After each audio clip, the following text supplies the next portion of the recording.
Salutations all, this is Juiciest Slice, here to talk about what I consider a weird flick, the classic Italian journey into the jungle, Man from Deep River.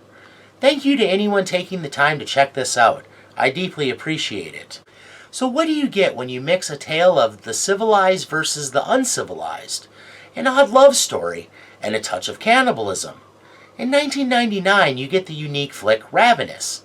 But if you look back to the topsy-turvy early 70s, you get the odd tragic love story and progenitor of the cannibal boom that led to such titles as The Mountain of the Cannibal God, Cannibal Holocaust, and Lenzi's own Cannibal Ferox and Eaten Alive. Don't forget the exclamation point or you'll have to deal with this guy. And his buddy. The notorious Video Nasty, the country of savage sex, aka Man from Deep River. This is the first time I'm presented with a roster of names I dare say there is risk of butchering with mispronunciations, so I want to apologize in advance for any missteps or fumbles. To varying degrees, I admire all involved and mean no disrespect. Directed by the man called a sort of institution in Italian genre cinema for his prolific output of exploitation films, Umberto Lenzi. Produced by a slate of Italians topped by Ovidio G. Assonitis. I've been accused of being an Assonitis from time to time myself. And written by Francesco Borelli and Massimo Diavock, the film stars the late Italian actor Ivan Rassimov as adventure photographer John Bradley, the lovely actress turned law enforcement official Mimi Lei, as native Princess Mariah, Pratisak Singhara, as Tama, an English-speaking child of missionaries who serves as Mariah's governess, Sulalawan Susantat, as Karen, top tribal warrior with whom Mariah shares a betrothal, On Ard, as Lahuna, the chief of the tribe, and Song Suanhad as the temperamental witch doctor. I want to get out of the way. There's some regrettable unsimulated animal cruelty in this movie I find more than distasteful. It's repugnant, nasty, and unnecessary, which is what I would say about all animal exploitation in the cannibal subgenre. Many of the films were strong enough not to sink so low, and the ones that weren't work on the script, don't punish animals for creative shortcomings. The only stuff I judge at all permissive is genuine depictions of natives eating, because who am I from my lofty position in civilization to judge their ways, when by eating supermarket meat or fast food, I support a meat industry as heartless as any native eating a wild animal. Maybe I am purposely ignoring the point, since these films were sold on this kind of disgusting behavior. It may have added to their infamy and notoriety, and got a few more ticket sales back in the day, but was that worth mitigating historical relevance by including imagery the majority find inexcusable? Anyway, as the film gets underway, British photog John Bradley is on assignment in Bangkok. Bangkok has him now, and she'll never let him go. Before embarking on his work, he indulges in a kickboxing match, joined by a lady friend. Unhappy at the event, she walks out. His unconcerned response to a woman's needs leads to a white knight following John to a bar to punish him for his disrespect, only for John to get the upper hand and kill the man.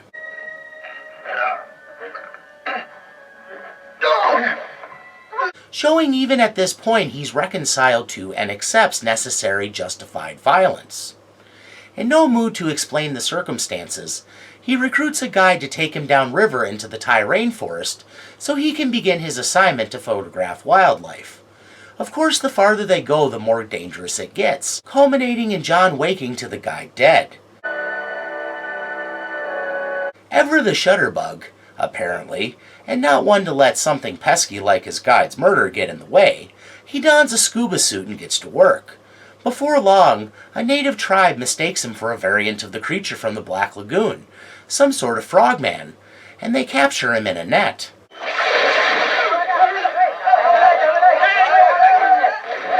They bring him to their village trumpeting about their amazing capture, and John ends up hanging in the net like a fish put out at market.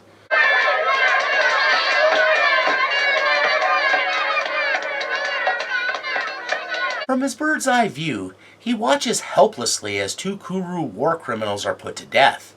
Without context or understanding, not yet aware the Kuru are savage cannibals that prey upon the tribe, John reviles his captors. Murderers! Murderers! Left in the net way too long,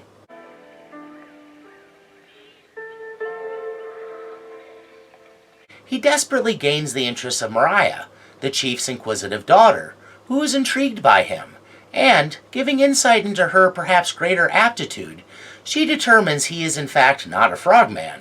She convinces her father John is only a man, and to give him over to her as a slave, at which time John is let down and secured in a hut. Tama reveals that Today you free man, feast of sun. Mariah, marry soon after 10 moons. in honor of the Feast of the Sun, the chief has his bonds removed, and he's allowed outside. The villagers are surprisingly accommodating, allowing him to walk amongst them without a second look. This session of quasi-freedom leads to a sticky situation when a helicopter flies overhead, and John dares attempt to flag down help. Like fire ants going after a lonely grub, warriors overtake him.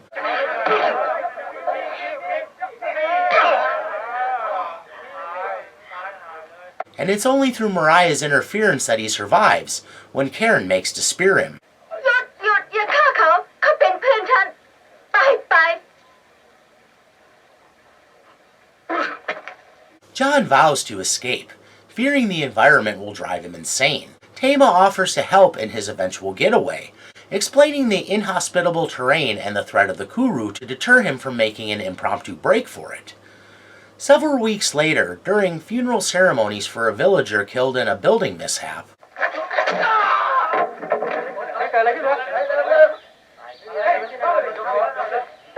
John is witness to another disturbing aspect of the tribe, namely, a weird by conventional standards ritual during which the widow, as a means of selecting a new mate, openly engages in sex with several men for all to see on top of the ashes of the dead man.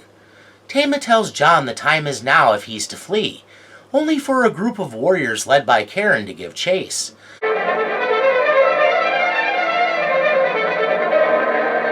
John evades for a time,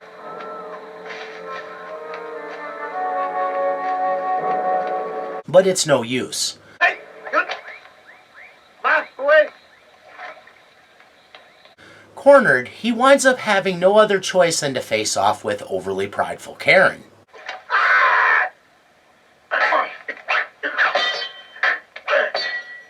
When the two go mano a mano, John emerges as the victor after a fierce battle for dominance, in the end outwitting Karen.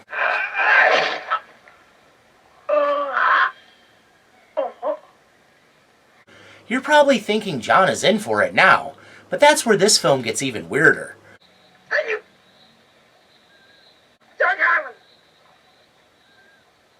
With Karen dead at his hands, John isn't immediately killed or tortured and then killed. No, the tribe has a sense of honor. Instead, having proven his worthiness, ไปดูให้ดีนะอย่าไปทำร้ายมัน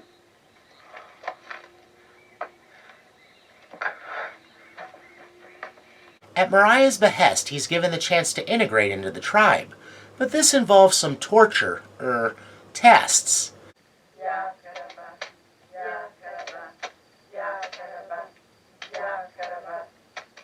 Basically, he has to survive a vigorous hazing ritual to guarantee he can hack it as a tribal warrior. In 3 moons, you man of tribe.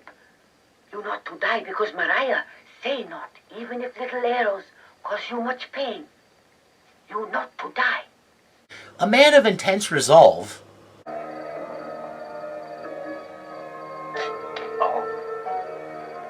he survives and earns total acceptance from the tribe, and more importantly, the approval of Mariah. Not everyone is so accepting.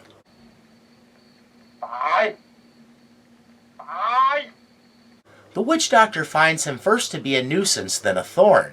They share a great enmity, as each represents what the other abhors. Using modern medical practices,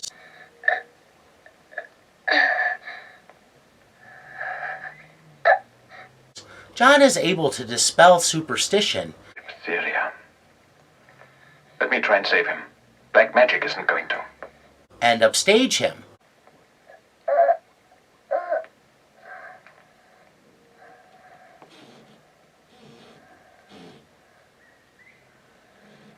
But his influence can only go so far due to the witch doctor's stranglehold of superstition. After surviving the initiation and saving the life of a child, having become smitten with her, he is allowed to compete for Mariah's hand in marriage. The selection process is rather novel. Mariah sits nude inside of a hut blindfolded with her back to the wall next to a triangular opening.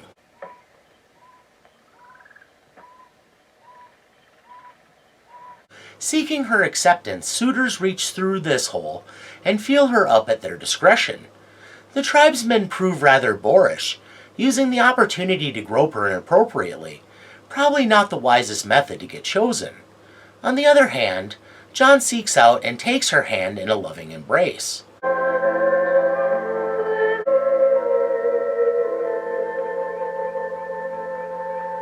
She chooses him, and with the banging of a gong,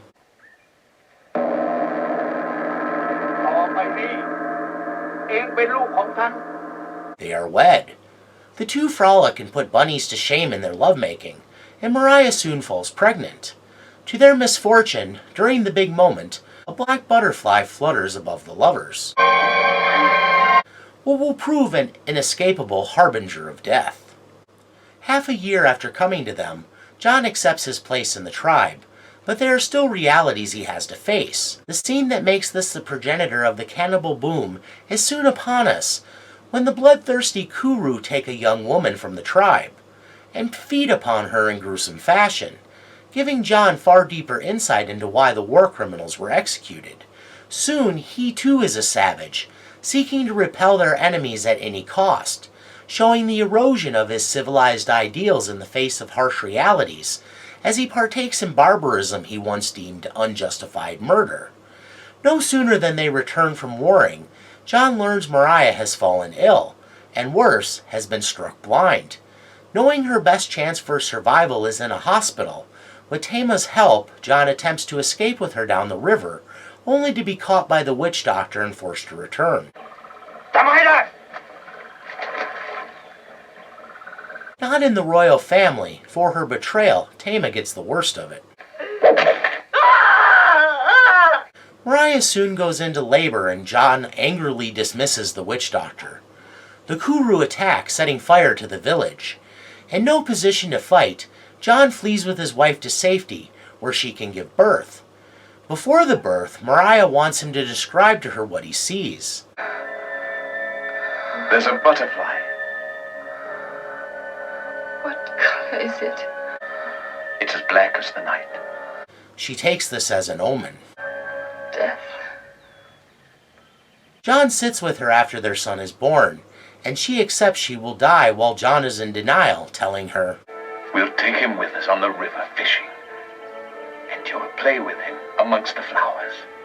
She says the wind will take her away, but always bring her back in spirit, and asks only, Help my people. They need you. At her side, clutching her hand, Mariah dies. Brian.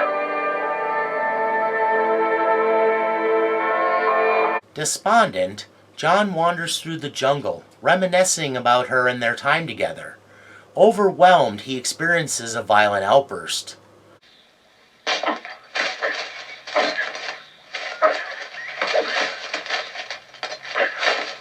Soon after, another helicopter comes, and it's arrived, his chance to get away. But no longer the man he once was, he hides.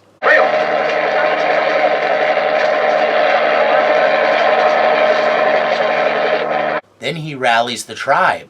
It's gone. We have to work now. We have to rebuild the village. Demonstrating that whatever world he came from, this is his world now. He will stay, and he will honor his wife's dying wish. So what's this wild, bloody, and at times horrific jungle adventure getting at in its sometimes crude and unforgiving way? I was unable to dig up any particular bad reviews from when this film was released, but since it was a video nasty and a notorious grindhouse mainstay, suffice to say it likely didn't get the most positive mainstream critical reception despite being a worldwide financial success, which to me decides an argument. Great director in his own right, Ruggero Deodato claims his film, released in the US under the title Jungle Holocaust, was the actual first cannibal film. Certainly it set much of the template for what would come. It also managed to up the brutality while losing much story value, cementing the direction the trend would take. But had Man from Deep River not been profitable, no further films would have been made, so it will always remain the source and originator. Plus, it maybe has more meaning overall than Deodato's inaugural effort. Other than the stomach-turning animal mistreatment, I think the film has a lot to say about some pretty extreme contrasts. For one thing, early on the arrogance of civilized man is on display, like the particularly ugly trophy head of some mythical beast representing all the negative stereotypes held against native peoples. At the onset, John views himself as above it all. Local peoples, laws, traditions, beliefs, and everything outside his worldview has no merit, showing his cultural stubbornness and presumption of superiority. Civilization produced unprecedented safety, huge medical advancements, and the amenities of modern life enjoyed by many, so it's easy to assume no other way of life is worthier. The thing is, such an option only exists if civilization has been imposed. The natives, having never been subjugated, are freer but also subject to all the vulnerabilities that come with living a life without safety nets beyond their own minimal means. The trade-off for their freedom is being subject to the harsh and jaded law of the jungle, which stipulates all are in some way prey. John comes to learn the fragility of life in such a place, that his life or any of their lives are equal to any animal on the spit. The film also exhibits the danger of prevailing ignorance. Though John can help them, could even be a bridge to some of the benefits of civilization such as antibiotics, the tribe's superstitions prevent such a leap, even as they witness the upside of his knowledge. The only reason they win the argument is through superior numbers, perhaps a commentary on how groupthink can work to the group's detriment, especially if they lack the resources to understand why they're wrong, but have the might to carry on as they wish. This isn't only true of quote-unquote unevolved native peoples, as the civilized world has no shortage of bumbles driven by populist notions, motivated by politics, religion, basically anything that has the power to divide. The tribe don't act how they do out of malice, though, and I think that's an important point. Well, the witch doctor does.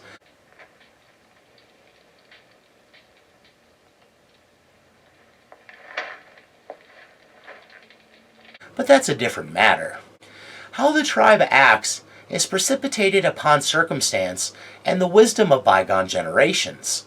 Ultimately, the film's greatest point might be that what makes us human is more unifying than dividing if an understanding of mitigating circumstances can be reached. John had to reconcile his civilized morals against the actuality of what the tribe faces as ruthless truths in their everyday lives, and realize that though their actions seem evil, they are operating within a food chain that places even human beings on the slab. Thus they must act accordingly to survive, even if that means sinking into barbarism. For someone who grew up with all the modern trappings, this transition to understanding is difficult, and proved his preconceptions were an albatross he had to shuck if he was to come to terms with the revelation not all humans enjoy the luxury of being civilized. Yet what proves resoundingly true? That among humankind, love and caring are ubiquitous, felt virtually identically across all quadrants of the spectrum. The love John developed for Mariah was transcendent. What began with him viewing her as an immature savage evolved into true caring and recognition of her unique nature, her beauty beyond her physical blessings. Despite their questionable actions, John came to care about Mariah's whole tribe as much on his own behalf, I believe, as hers, and despite his frustration at their primitive ways, wanted to help them as much as he could, even if it came at great cost. Part of that was learning acceptance, even of backward beliefs rooted in superstition and ignorance. Their way might not be his way, but it is their way, built upon since time immemorial. They're simply in an earlier stage of development and are unable to make the giant leaps required to understand that advancements exist. They might as well be contained under a dome, but when they are subject to being on the Kuru's dinner menu, can they be blamed for centering on immediate concerns and believing dark, possibly supernatural forces are out to thwart them, spirit them away, and kill them? The witch doctor uses their real and imagined fears to maintain power. He's an on-the-nose representation of corrupt religious figures who believe their own malarkey to the detriment of everyone. To John, he is a disastrous obstacle that uses make-believe to lead the tribe, and more importantly the chief, astray, and in this regard is clearly to blame for Mariah's death. Had he advocated for her going for help, the chief would have been far more likely to consent. Is there any validity to his magic? If the witch doctor and his rituals have any real power, which is doubtful at best, they brought about his own ruination at the hands of the Kuru during the fire attack.